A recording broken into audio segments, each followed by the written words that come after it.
नमस्कार. आज सामनाच्या स्टुडिओमध्ये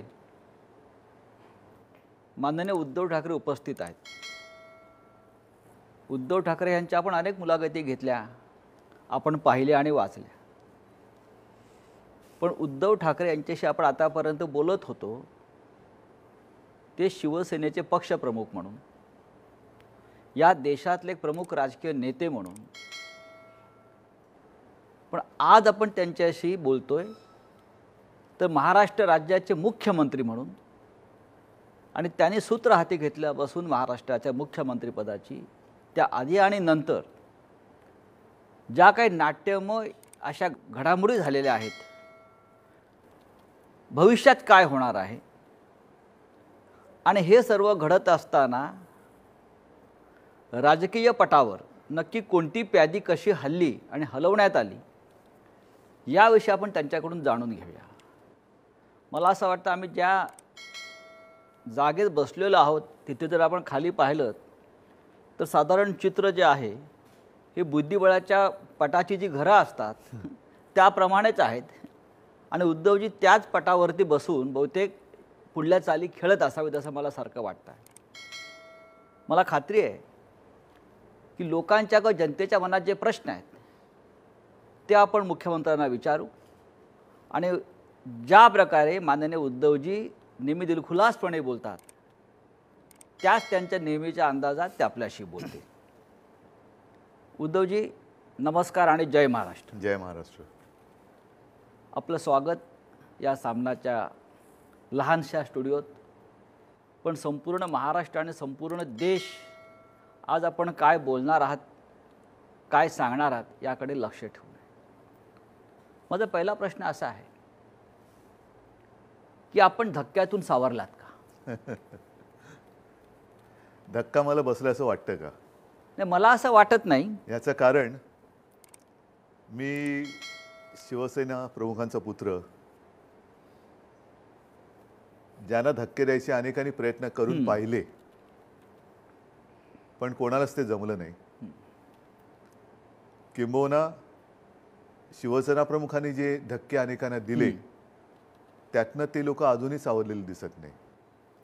हे क्षेत्र असं आहे की याच्यामध्ये धक्का किंबहुना धक्काबुक्की या गृहीत धरून चालायचे असतात. मगाशी आपण सुरुवात करताना बुद्धिबळाच्या पटाचा एक उल्लेख केला. बुद्धिबळ हा बुद्धीने खेळायचा खेळ नक्कीच आहे, पण त्याच्यामध्ये विविध जी काय सोंगट्या किंवा काय म्हणतात प्यादी, हत्ती, घोडे, राजा, राणी, उंट, या प्रत्येकाच्या चाली जर का आपण लक्षात घेतल्या तर मला नाही वाटत बुद्धिबळ खेळणं हे कठीण आहे. उद्धवजी, बुद्धिबळ हा एक प्रतिष्ठित खेळ आहे आणि खरोखर तिथे बुद्धिपणाला लावायला लागते. पण महाराष्ट्रामध्ये हा खेळ जो आहे बुद्धीचा, याला षडयंत्र आणि कारस्थानाचं स्वरूप झालं आणि ते तुम्ही उधळून लावलं. हा धक्का अनेकांना बसलाय असा माझा सांगण्याचा हेतू आहे. कारण आपण मुख्यमंत्री पदाची शपथ घेतलीत, हाच मोठा धक्का होता असं वाटत नाही का? मुख्यमंत्री पद स्वीकारणं हा माझ्यासाठी धक्का जरी नसला तरी माझं हे स्वप्न कधीच नव्हतं. अत्यंत प्रामाणिकपणाने हे मी कबूल करतो की मी शिवसेना प्रमुखांचं जे एक स्वप्न, मग त्याच्यामध्ये सामनाची निर्मिती असेल, शिवसेना पुढे नेण्याचं असेल, आणि माझ्यापुरतं म्हणाल तर मी म्हणजे स्वतः उद्धव यांनी त्याच्या वडिलांना दिलेलं वचन, त्या वचन पूर्ततेसाठी मी कोणत्याही थराला जायचं ठरवलं होतं. पण आजही मी म्हणतो की माझं मुख्यमंत्रीपद ही वचनपूर्ती नाही, तर ते वचनपूर्तीच्या दिशेने टाकलेलं एक पाऊल आहे. आणि ते पाऊल त्या दिशेने टाकताना मी मनाशी ठरवलेलं आहे की कोणत्याही थराला जावं लागलं तरी जायचं, पण मी माझ्या वडिलांना दिलेलं वचन मी पूर्ण करणार. पण या धक्क्यातून अद्याप महाराष्ट्र सावरलाय का? धक्के अनेक प्रकारचे असतात. लोकांना हे पटले की नाही पटले, आवडले की नाही आवडले, हा महत्त्वाचा भाग आहे. आतापर्यंत मला असं वाटतं अनेकदा मी त्याच्यावरती बोललेलो आहे आणि जनतेला पुरेसं कळलेलं आहे वचन देणं आणि वचन निभावणं, तो वचनभंग झाल्यानंतर साहजिकच एक दुःख आहे, एक राग आहे. कशासाठी हे सगळं केलं गेलं, का वचन दिलं गेलं आणि का वचन मोडलं गेलं. आणि मग वचन मोडल्यानंतर माझ्याकडे दुसरा पर्याय नव्हता. पण या धक्क्यातून तुमचा 25 वर्षाचा साथीदार असलेला भारतीय जनता पक्ष सावरलाय का? मला माहिती नाही. तुम्ही आता त्यांनी जर का वचन पाळलं असतं, हां काय झालं असतं? असं काय मी मोठं मागितलं होतं? आकाशातले चांद तारे मागितले होते का काय मागितलं होतं? मी तर त्यांच्याकडे लोकसभा निवडणुकीच्या आधी ज्या आमच्या काही वाटाघाटी झाल्या तेव्हा जे काही ठरलं होतं तेवढंच मागितलं होतं. म्हणजे त्यांनी तुम्हाला धक्का द्यायचा प्रयत्न केलात आणि असेल तुम्ही त्यांना उलटा धक्का दिलात. नाही, म्हणून मी म्हटलं ना की याच्यात धक्का आणि धक्काबुक्की हे आलंच. ही धक्काबुक्कीच झाली आहे. महाराष्ट्राच्या राजकारणामध्ये पण ह्याच्यात अशा प्रकारची धक्काबुक्की कधीच झाली नव्हती. पण ह्याच्यामध्ये धक्का देणं आणि बुक्का देणं ह्या दोन्ही गोष्टी आल्या. धक्का कोणी खाल्ला आणि बुक्का कोणाला मिळाला? महाराष्ट्राने देश बघतोय. तुमचा शब्द माननीय बाळासाहेबांना होता, ती शब्दपूर्ती, ती वचनपूर्ती तुम्ही केलीत असं आत्ता सांगितलं. नाही, त्या वचनपूर्तीच्या दिशेने टाकलेले माझं पहिलं पाऊल आहे. अशी किती पावलं आपण टाकणार आहात? जेवढी टाकावी लागतील तेवढी टाकीन. पण मी शिवसेना प्रमुखांचा शिवसैनिक मुख्यमंत्री पदावरती बसवणार हे माझं वचन आहे आणि त्या दिशेने मी टाकलेलं पहिलं पाऊल आहे. अरे वा. पण हे करण्यासाठी तुम्हाला तत्वाला आणि ठाकरे कुटुंबाच्या परंपरांना मुरड घालावी लागली असं वाटत नाही का? आहे, नक्की आहे. हां. पण शेवटी कसं होतं की शिवसेना प्रमुखाने आयुष्यात कधी कोणतं सत्तेचं पद स्वीकारलं नाही. माझी तशी इच्छा नव्हती, अजिबात नव्हती. पण जेव्हा असं माझ्या लक्षात आलं की ज्यांच्यासोबत आपण आहोत किंवा होतो त्यांच्यासोबत राहून मी त्या दिशेने जाऊ शकत नाही आणि वेगळी दिशा जर का मला स्वीकारायची असेल आणि तेव्हा जर का मला ही मोठी जबाबदारी स्वीकारण्याखेरीज पर्याय नसेल तर माझा नाईलाज होता. 23 जानेवारी हा माननीय बाळासाहेबांचा जन्मदिवस. तो नवीन नाहीये. महाराष्ट्रामध्ये आपण नेहमी 23 जानेवारी जन्मदिवस हा काही नवीन नाहीये, हा त्यांच्या जन्मापासूनचा आहे. पण हा जन्मदिवस या वेळेला वेगळा वाटला का? आहे, नक्कीच वाटला. मी लहानपणापासून हे सगळं वातावरण पाहत पाहत मोठा झालेलो आहे. त्या काळामध्ये शिवसेना प्रमुखांना भेटायला, मग जेव्हा ते नंतर सगळ्यांना भेटू शकत नव्हते तेव्हा त्यांच्या नुसत्या दर्शनासाठी मातोश्रीवरती होणारी अलोट गर्दी, पहाटेपासून शिवसैनिक यायचे. म्हणजे मला अजूनही आठवत आहेत, डोंबिवलीचे ते आमोणकर होते, त्याच्यानंतर असे अनेक शिवसैनिक जे पहाटेपासून यायचे, गर्दी करून राहायचे. आणि तेव्हा शिवसेना प्रमुखसुद्धा त्या ऐन उमेदीच्या वयात होते, सगळ्यांना भेटायचे. मी वेगळा या अर्थाने म्हणतोय की तुमची शब्दपूर्ती, वचनपूर्ती झाल्याचा हा दिवस होता आणि मातोश्रीवरती मुख्यमंत्री राहत होते या अर्थाने म्हणतोय. हा वेगळा होता का 23 जानेवारी? मातोश्री आणि शक्ती, मी सत्ता नाही म्हणत, शक्ती, या दोन्ही गोष्टी एकत्रित नेहमीच राहिलेल्या आणि नेहमी राहतील. सत्ता प्राप्ती किंवा सत्तेत आपण येणं हा एक वेगळेपणाचा अनुभव नक्की आहे आणि होताच. आणि म्हणून मी मगाशी जे बोललो की मातोश्री आणि शक्ती ह्या एकत्रित जाणाऱ्या दोन गोष्टी आहेत. असं काही नवीन घडले असं मला वाटलं नाही, कारण ती गर्दी, तो सगळा जल्लोष हा लहानपणापासून मी पाहत आलेलो आहे. पण राज्याची सत्ता त्या वास्तूत आली. आता मी जेव्हा फोन करतो अनेकदा नेहमीप्रमाणे तेव्हा मातोश्री या एका शब्दामध्ये आम्ही समाधान पावत होतो. आता तिथून आम्हाला ऐकायला येतं मुख्यमंत्र्यांचे निवासस्थान. हे शिवसैनिकांचंच कर्तृत्व आहे, माझं हा मी थोडंच तेच म्हणतोय की हे ह्याच्यात माझं कर्तृत्व शून्य आहे. हे जे काय ऐश्वर्य आहे, जे काय वैभव आहे, हे शिवसेना प्रमुखांची, माझ्या माची सगळी पुण्याई आणि शिवसैनिकांचं अपार प्रेम आणि श्रद्धा, ह्याच्यात माझं कर्तृत्व शून्य आहे. आज जर मासाहेब असतात तर त्यांना काय वाटलं असता असा विचार तुम्ही कधी करता? मुख्यमंत्री म्हणून उद्धव मा कशाला, जरी बाळासाहेब असते, साहेब तर आहेतच, साहेब राजकारणातले धीरेधरच होते. त्यांना असं वाटलं असतं की अरे बापरे, ह्याला झेपेल की नाही. बरं, मग ती जी एक माच्या बाबतीत मातृसुलभ आपल्या मुलाबद्दलची एक भावना असते ती नक्कीच असते. आणि त्याचबरोबरीने एक कौतुकी असतं, नक्कीच नाही असतं. नाही, झेपेल की नाही हा प्रश्न महाराष्ट्रात अनेकांना पडला होता. जेव्हा तुम्ही शिवसेना पक्षप्रमुख पदाची सूत्र घेतलीत तेव्हाही हाच प्रश्न अनेकांना पडला होता. पण आपण नुसतं झेपून घेतलं नाही तर झेपावलात. आणि आतासुद्धा मुख्यमंत्री पदाची शपथ घेताना किंवा त्याच्या आधीसुद्धा झेपेल की नाही हा प्रश्न ज्यांना पडला होता त्यांना तुम्ही तुमच्या कामानं उत्तर देत आहे. तुम्हाला कधी हा प्रश्न पडला होता का झेपेल की नाही? नाही, मी जे काय करतो ते तळमळीने करतो, मनापासून करतो. कोणतीही जबाबदारी घ्यायची तर तिच्या खोलवर जाऊन अभ्यास करायचा आणि त्या जबाबदारीतून चांगल्यात चांगलं काय करता येईल हाच माझा नेहमीचा प्रयत्न आहे आणि तो आताही आहे आणि राहणार. महाराष्ट्र जे राजकारण घडलं आहे किंवा बिघडलं आहे, काहींचं बिघडलं काहींचं घडलं, आपण समाधानी आहात का? मी घडवणार आहे, बिघडवणारा नाही. आणि ज्यांचं कोणाचं बिघडलं आहे असं वाटत असेल तर त्याने ते स्वतःहून बिघडून घेतले, मी नाही बिघडवलं. कोणी बिघडवलं असं वाटतं आपल्याला? नाही, ज्यांचं बिघडलं असेल त्यांनी स्वतःहून ते बिघडवले. बरं, लोकसभा आणि ते जर का जसं ठरलं तसं घडलं असतं तर आज मी आपल्यासमोर मुख्यमंत्री म्हणून बसलो नसतो. मी माझा नेहमीचा जो काय आहे आणि राहणार तो तेवढाच राहिलो असतो आणि तेवढाच तुमच्यासमोर आलो असतो. उद्धवजी, लोकसभा निवडणुकीपूर्वी एक चित्र असं होतं स्पष्ट की शिवसेना स्वतंत्रपणे निवडणुका लढायला सामोरी जाते, तशी आपण तयारी केली. आणि त्यानंतर अचानक देशाने पाहिलं की अमित शहा आपल्याला भेटायला आले आणि आपण अमित शहाच्या प्रचंड प्रेमात पडलात. जे करायचं ते दिलखुलास करायचं, चोरून मारून करायचं नाही. त्या काळामध्ये हेच तर मी सांगतोय ना की ते समोरून आले.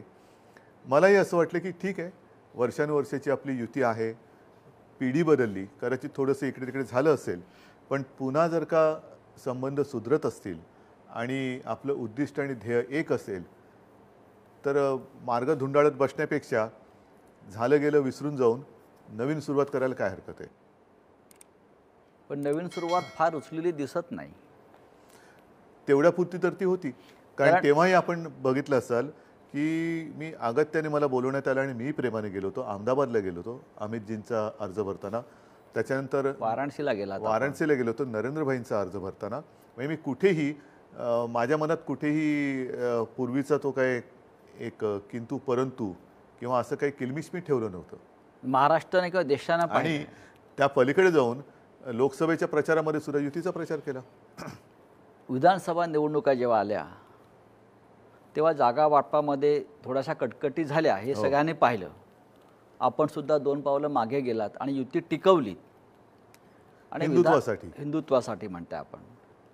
आणि विधानसभा निवडणुकीच्या प्रचाराच्या सभेत आम्ही असं पाहिलं की प्रधानमंत्री नरेंद्र मोदी जी आपला उल्लेख मेरा छोटा भाई, मला तेवढं पुरेसं होतं.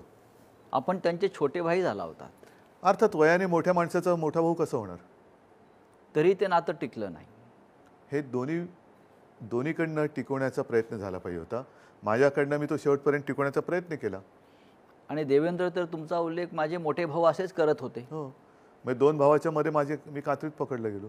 हो, पण ही भाऊबंदकी का झाली मग? एक प्रकारे महाराष्ट्रानं चांगली चाललेलं एक घर होतं, त्यात भाऊबंदकीचं सुद्धा चित्र पाहिलं.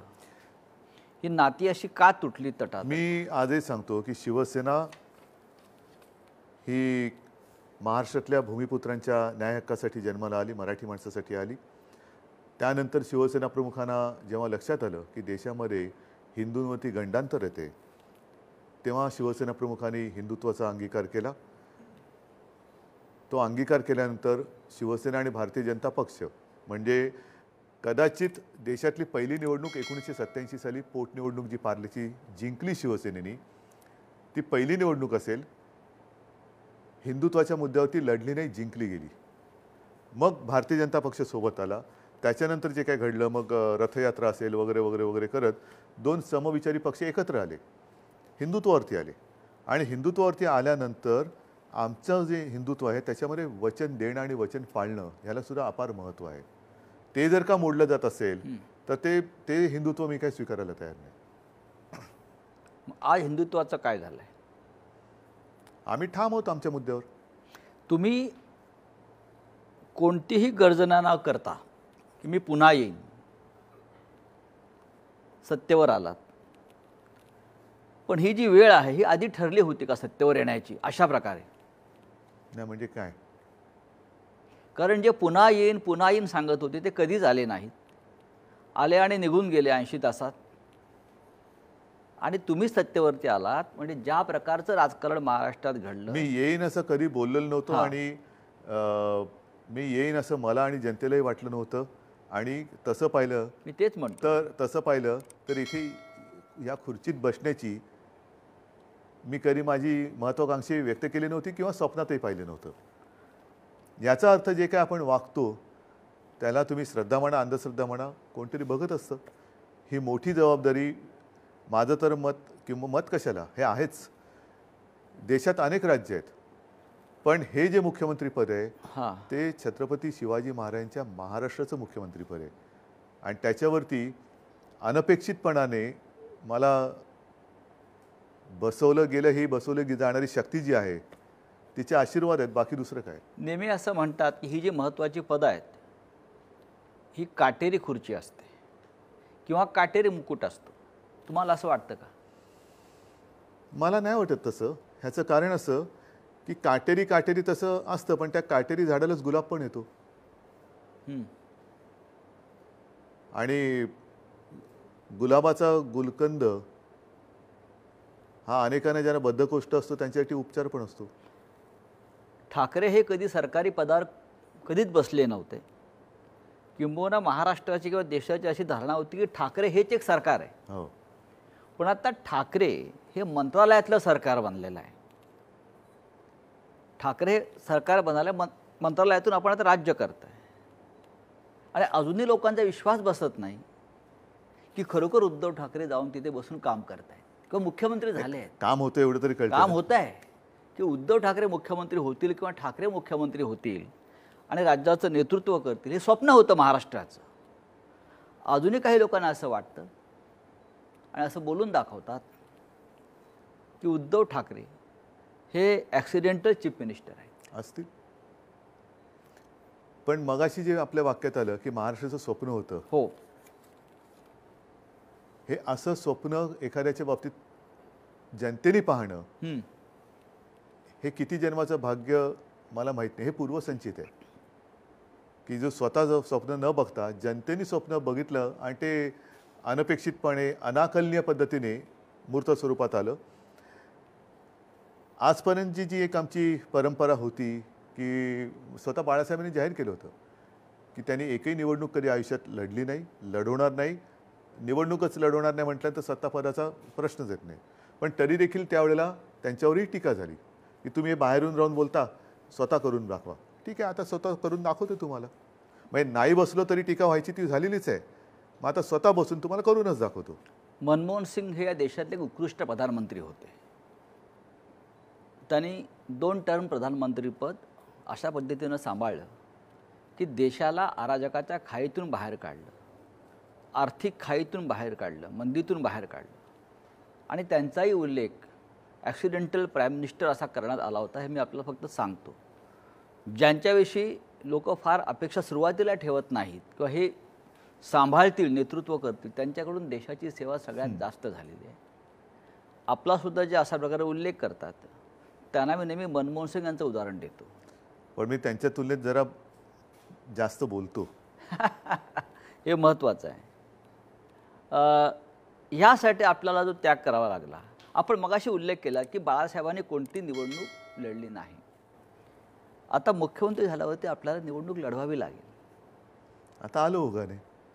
आता आपण निवडणूक कुठून आणि कशी लढणार की ते सुद्धा रहस्यच ठेवणार आहात तुम्ही शेवटपर्यंत? रहस्य नाही. येत्या 2-4 महिन्यातच मला हा निर्णय घ्यावा लागेल. आपल्याला विधानसभेतच जायला आवडेल की विधान परिषदेत जायला? आपण मुळात आयुष्यामध्ये मी कधीही त्या इमारतीमध्ये मला नाही वाटत मुख्यमंत्री होण्याच्या आधी संपूर्ण आयुष्यात मी 2-4 वेळापेक्षा जास्त गेलो असेल. तिथे जे गेलो, सभागृहात गेलो तेच मुख्यमंत्री म्हणून. हो. म्हणजे असंही देशामध्ये अपवादात्मक परिस्थितीमध्ये झालं असेल की एखादी व्यक्ती जी तिकडे येण्याचं तिचं कधी स्वप्न नव्हतं, ती येते तीच मुख्यमंत्री म्हणून. तर आता ह्या सगळ्या गोष्टी ज्या आलेल्या आहेत, मी नेहमी सांगतो की मी जबाबदारीतून कधी पळ काढलेलं नाही आणि काढणार नाही. त्याच्यामुळे जे जे काय करता येणं शक्य असेल कोणालाही न दुखावता ते मी करेन. नाही, माझा प्रश्न आहे, विधानसभेत जाणार की विधान परिषदेत राहणार? ताबडतोबीने आता मला वाटतं विधान परिषदा येतील. विधानसभा म्हणजे कोणाला तरी जो निवडून आलेला असेल त्याला राजीनामा द्यायला लावून, तर बघूया आता. म्हणजे विधान परिषदेत जाणार. विधान परिषदेमध्ये पेक्षा माझं मत असं आहे की आता ही जबाबदारी जी आलेली आहे ती जबाबदारी पार पाडण्यासाठी जर विधानसभेमध्ये कोणालाही न दुखवता परिषदेतून तिकडे जाऊ शकत असेल तर का नाही जायचं.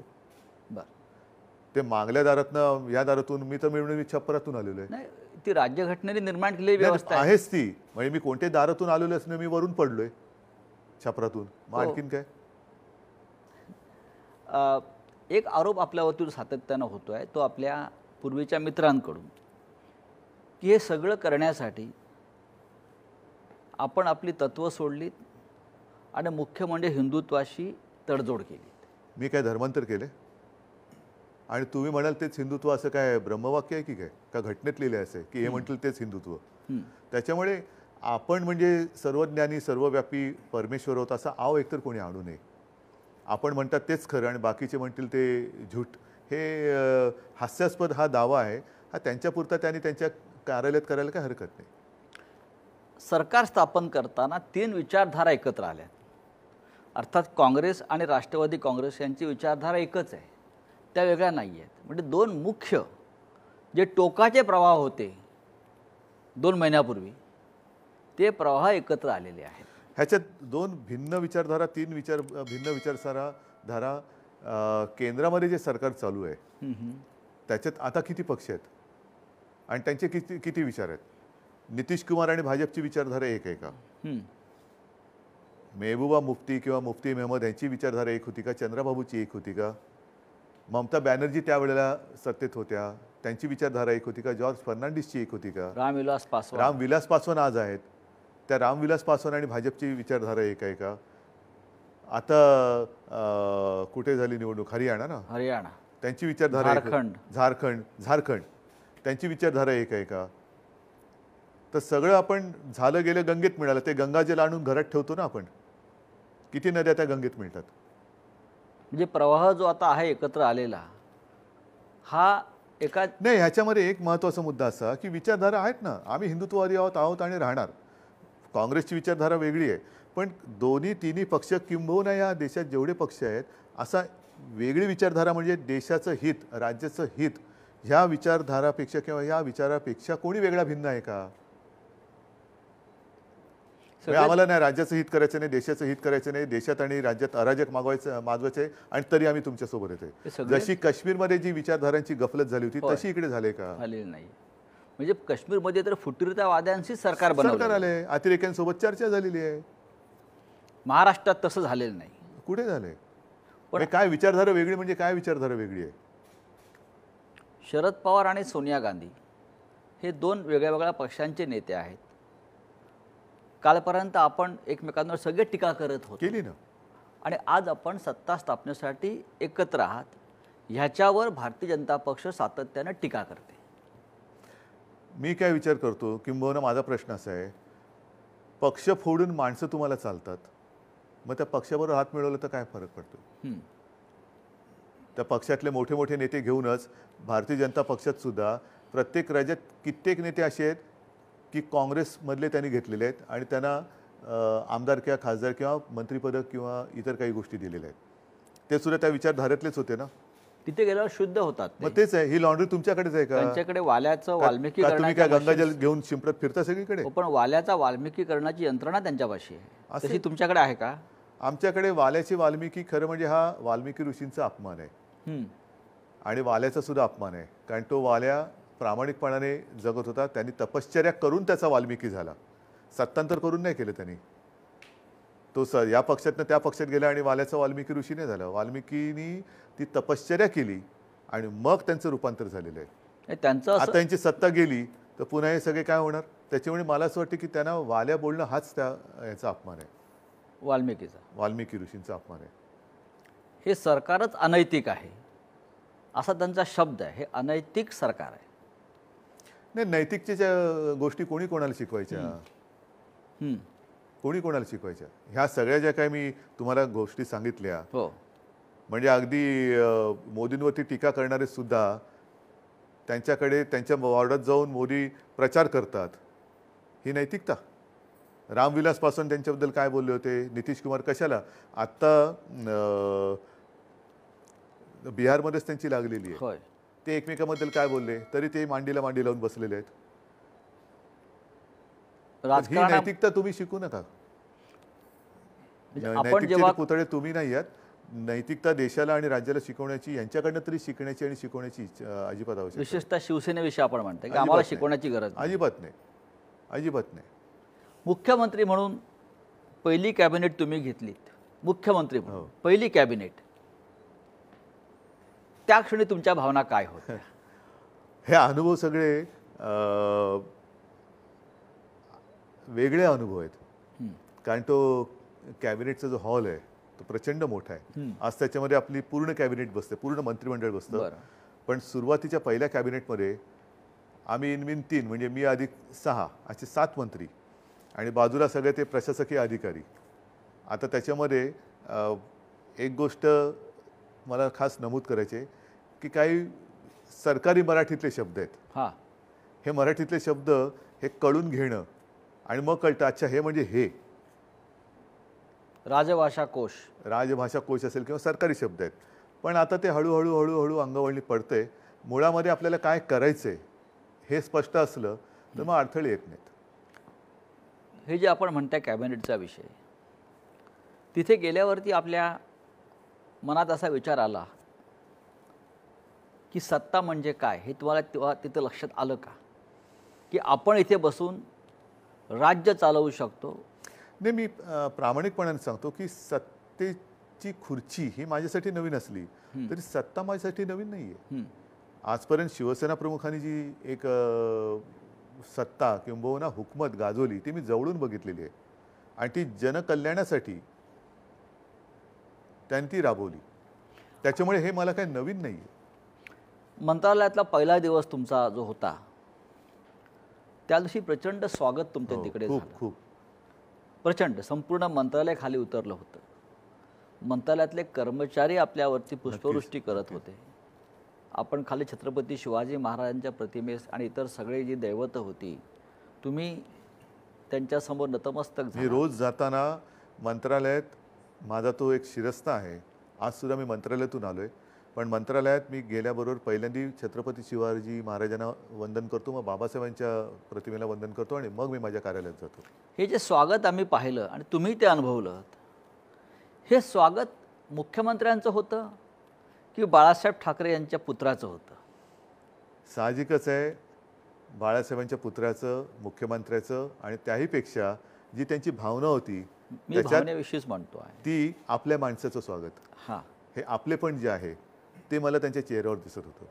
कारण आपण जे शपथ घेतली, मी उद्धव बाळासाहेब ठाकरे, ही जी श्रद्धा आहे अजूनही जनतेची, महाराष्ट्राची, देशाची, तर ते मला असं दिसलं की ते स्वागत करताना त्यांच्या डोळ्यात त्यांच्या भावना ज्या होत्या त्या आज बाळासाहेब ठाकरे हवे होते आणि आज त्या तुमच्या रूपानं तिथे बाळासाहेबांचं आगमन झालं आहे. मी उलटं समजतो. मी ते माझ्या स्वागतासाठी किंवा मला आशीर्वाद देणारे सगळे लोक आले होते त्यांच्या रूपात मी बाळासाहेब आहेत असं मानतो व्हेरी गुड. आणि ते माझ्या अवतीभोवती सतत असतात.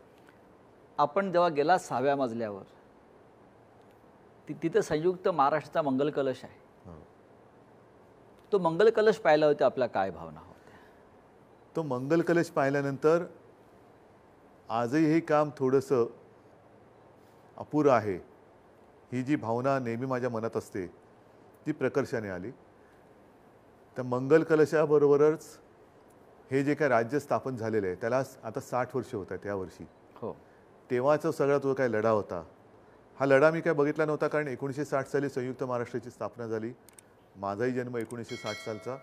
पण माझ्या आजोबांकडून, खास करून आजोबांकडून, कारण आजोबा त्यावेळेला अग्रणी होते, आणि मग साहजिकच आहे माझ्या वडिलांकडून त्यावेळेच्या त्यांच्या काही जुन्या आठवणी वगैरे ज्या कोरल्या गेल्यात मनात त्या सगळ्या उचंबळून आल्या.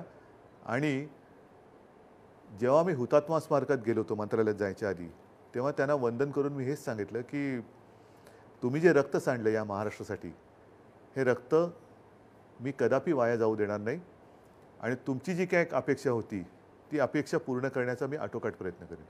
आपण जे म्हणालात की संयुक्त महाराष्ट्राचं स्वप्न अधूर आहे, तुम्ही बेळगावीशी म्हणताय का? नक्कीच.